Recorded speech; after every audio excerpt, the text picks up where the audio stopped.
Hello বন্ধুরা, কেমন আছো তোমরা সবাই? আশা করি সবাই ভালো আছো। আজকে আমি তোমাদের সাথে শেয়ার করব চিকেন পকোড়া আর একটা ঝাল ঝাল সস। তোমরা কি জানো সসটার কি নাম? সসটার নাম হচ্ছে জলকিয়া সস। চলো, প্রথমেই আমি চিকেনটা ধুয়ে নিয়েছি আর যে মশলাগুলো দেখলে সেগুলো আমি বেটে নিলাম। বেটে নেওয়ার পরে কি করব, এইবার আমি চিকেনের ভেতরে হাফ লেবু দিয়ে দিলাম, তার ভেতরে দিয়ে দিলাম লবণ, হলুদ, জিরে আর গুঁড়ো গরম মশলা। তোমরা কি জানো এই সসটার নাম জলকিয়া কেন? এই সসটার নাম জলকিয়া কারণ যে লঙ্কাটা আমি ইউজ করেছি সেই লঙ্কারটা নামই জলকিয়া। এবার যে মশলাটা আমি বেটে রেখেছিলাম সেই মশলাটা আমি এর ভেতরে দিয়ে দিলাম।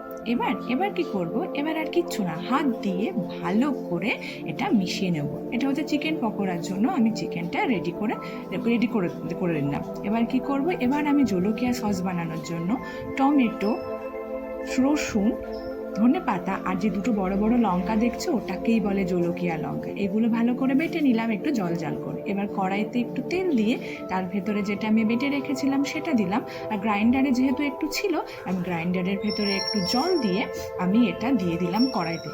এবার আর কিচ্ছু না, এর মধ্যে একে একে দিতে হবে হলুদ আর লবণ। হলুদ আর লবণ দেওয়ার পরে এটা জ্বালিয়ে নিলেই তৈরি হয়ে গেল আমাদের ঝাল ঝাল জলকিয়া সস। তোমরা ভাবতে পারবে না এটা এতটা ঝাল হয়। আর কি বলবো, চলো আমার সসটা তৈরি হয়ে গেছে, এবার আমি নামিয়ে নেব। এদিকে আমি তেলটা গরম করেছি, এদিকে আমি কি করেছিলাম বলো তো, যে চিকেনটা ম্যারিনেট করেছিলাম তার ভেতরে 2 চামচ দিয়ে দিয়েছিলাম চালের গুঁড়ো আর 2 চামচ দিয়ে দিয়েছিলাম বেসন। এই দুটো দিয়ে ভালো করে মেখে নিয়েছিলাম। এবার এটা আঠা আঠা হয়ে গেছে। এইবার আমি তেলের ভেতরে দিয়ে হালকা আঁচে চিকেন পকোড়াগুলো ভেজে নেব। পকোড়া ভাজতে তো আমরা সবাই জানি, আমরা সেভাবে পকোড়াটা ভেজে নেব।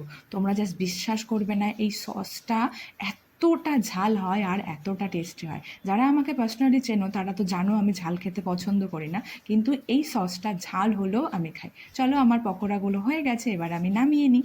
চলো, নামিয়ে নিলেই তৈরি হয়ে গেল আমার চিকেন পকোড়া আর জলকিয়া। চলো, বাই বাই বন্ধুরা।